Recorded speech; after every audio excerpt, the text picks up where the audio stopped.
You're watching Action News Now. Storm Tracker weather. Coverage you can count on.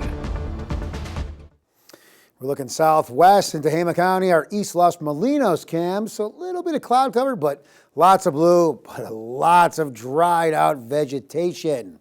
Okay, mostly clear and mild for tonight. Mild heat later in the week and the early part of the weekend.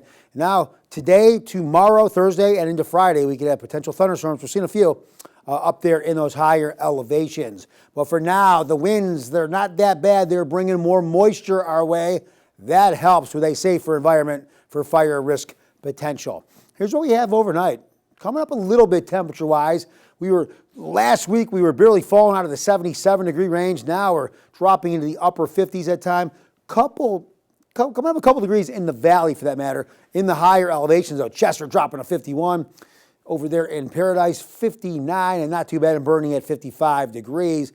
Now we'll warm up another degree or two for tomorrow, but staying or remaining below average temperature-wise by 3 to 5 to 6 degrees. I'm saying below average because we really got knocked down. We were well above average just a week and a half ago.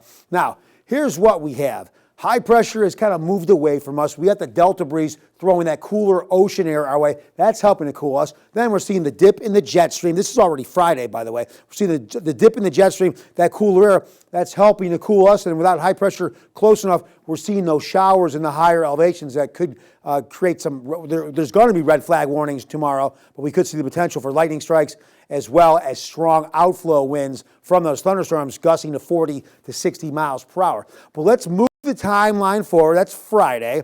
Here we are still for now. We're getting into Saturday. Now, as much as you're seeing the drop in the jet stream, we are seeing high pressure. Traditionally, will move from west to east, but it's coming back east to west. And as that gets closer, that will slowly start to warm us up, and we'll get back to where we're typically supposed to be for this time of year, or closer to average for this time of year. Let's look at it now. I keep moving the timeline. High pressure is getting closer. Let's look at it on the 7-day. Here is what we have. So, still on that cool side in the 80s, but eventually, remember, on average, 96, 97, 98. We get there not till after the weekend, though, and if we move a little further in the area, hey, maybe even getting back to some of those triple-digit temperatures. You want to continue to track our weather, you go to Action News Now on our app, and that's free with an Android and iPhone. So